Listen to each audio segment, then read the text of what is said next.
There's a story that's been quietly developing for months, but somehow it hasn't gotten nearly as much attention as you would expect. If you've been following everything happening around Daystar Television, Joni Lamb, Jonathan and Susie Lamb, then you already know this family has been at the center of one of the biggest controversies in Christian media. We've heard statements from Jonathan. We've heard statements from Susie. We've heard Joni Lamb's side. We've heard Josh Brown deny every allegation against him. But today, we're talking about someone almost nobody expected to become part of this story. One person stepped forward who had no platform, no legal representation, no publicist, and everything to lose. Her name is Sylvia Torres Gonzalez. She was Joni Lamb's housekeeper. She went to the police. And what she said in that recorded interview, obtained by the Roy's Report through a public information request, is the most credible first-hand witness testimony to emerge in this entire story. Let's talk about it. Let me start by explaining exactly why this woman's testimony carries so much weight, because this is the key thing people keep missing when they focus only on the Lamb family dynamics. Who Sylvia Torres Gonzalez is and what makes her testimony significant. Sylvia Torres Gonzalez was a longtime housekeeper for Joni Lamb and the Lamb family. She worked for the family for years. She was present at the 2021 Daystar Executive Retreat at Miramar Beach, Florida, the beach house stay that is at the center of the dispute between Jonathan and Susie Lamb and the rest of the family regarding what happened to baby Lamb.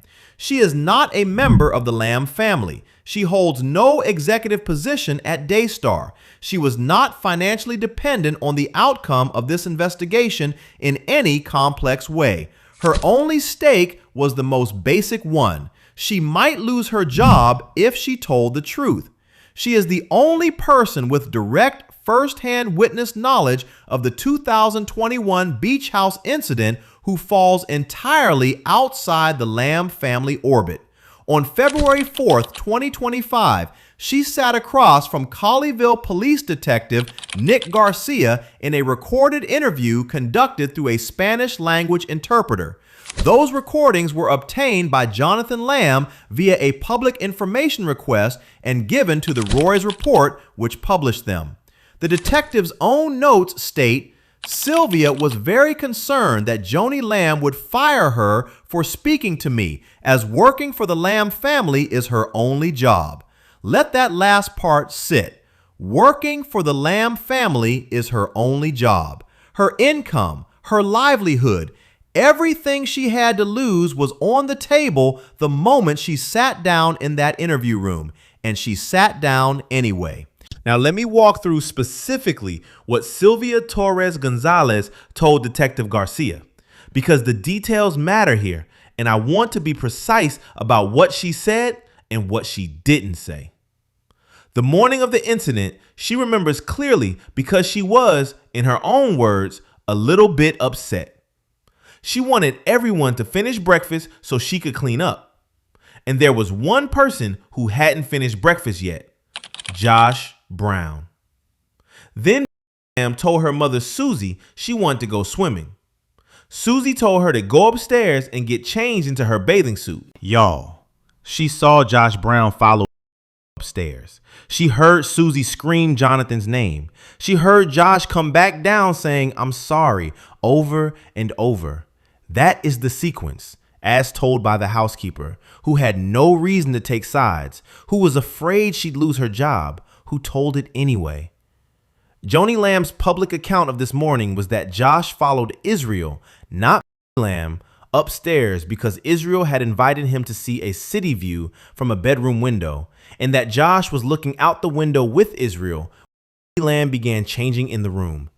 That is the defense. Sylvia Torres Gonzalez's account, as the only non-family eyewitness present, supports Susie Lamb's version, not Joni Lamb's version. She says Josh followed, not Israel. Now let me go further into what Gonzalez told Detective Garcia, because there's another part of her testimony that's even harder to read, and it deserves to be stated carefully and clearly. She told Detective Garcia about another occasion, not the beach house incident, but something she had witnessed at Joni Lamb's own home. She was washing dishes. Josh Brown was in the swimming pool with Lamb. And yes, he was like a lot of kisses. When the detective asked, "On the face?" Gonzalez motioned with her hand all over her neck and cringed. She added, "We are Hispanics. We're not really accustomed to this. I'm not sure what the culture is, but that's what happened." She also told the detective that she watches reactions closely because she feels those reveal a lot, and she described Lamb's behavior with gestures. The child was constantly pulling her clothes tightly around her neck and face. There was a portion of the audio that was removed by police and replaced with a loud tone, but at the end of one tone, the interpreter, seemingly repeating what Gonzalez said, states, "It's an addiction." She said she cannot say 100% that something happened. She was careful about that. But she said, the way she acted, I could assume that she had a problem, that something went wrong. That is a woman who has cared for her whole life, who watched this body language, who saw things that troubled her deeply, and who is doing her best to tell the truth about what she observed without overstating what she can't prove. Now let me get to the part that stopped me completely when I read it. The moment when Gonzalez explained to the detective why she almost didn't come. I want y'all to understand the full weight of that quote.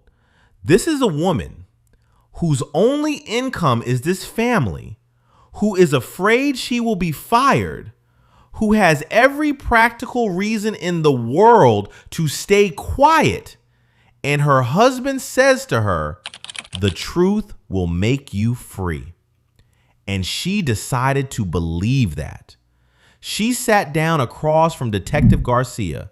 She told what she knew through an interpreter on a recorded video, knowing Joni Lamb might find out, knowing she might go out the door.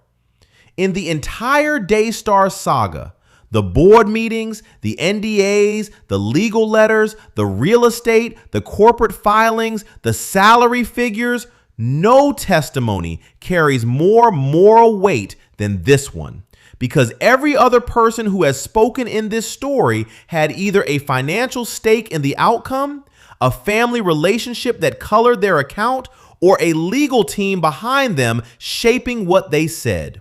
Sylvia Torres Gonzalez had none of those things. She had a husband who told her the truth would set her free, and she chose to believe him. Now, let me be fair and state the other side, because both sides belong in this story, and that's how we do things on this show. Josh Brown gave his own police interview on May 14th of 2025, a 1-hour recorded conversation with Detective Garcia and Brown's attorney. He said, "You would not believe what I have had to endure for 4 years." Brown asserted in that interview that he is innocent of every accusation against him.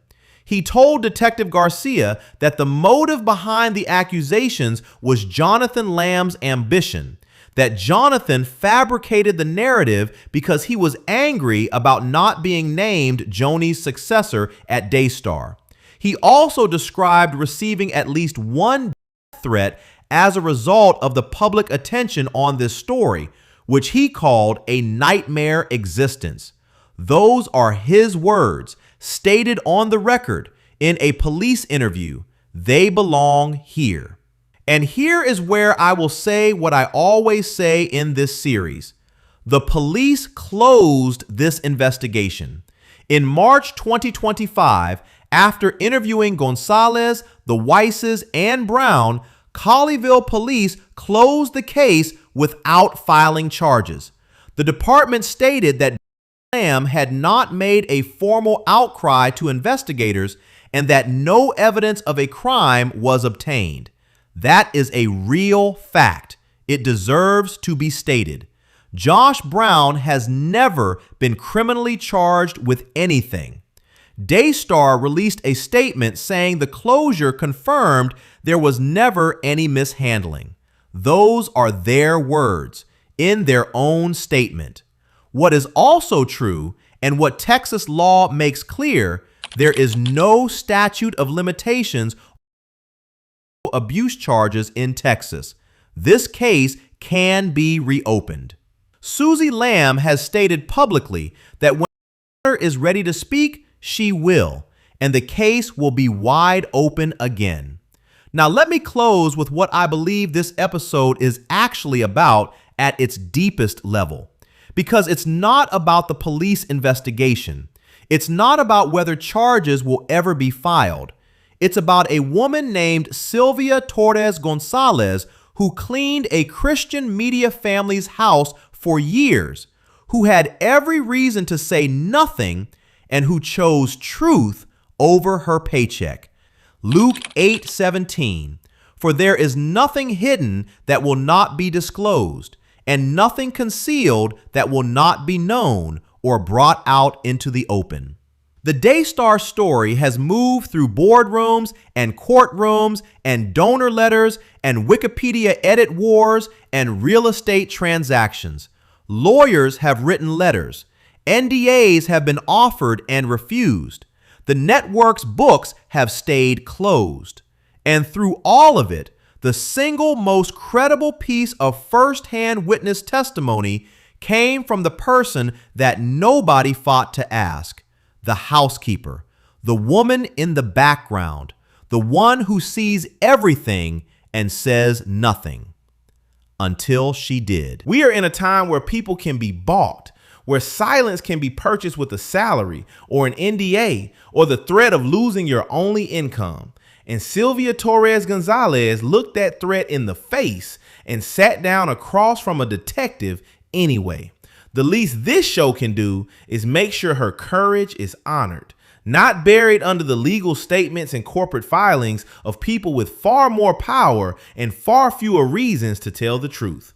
Until next time, stay rooted, stay real, stay in the word, and tell the truth, even when it costs you. God bless y'all. Peace.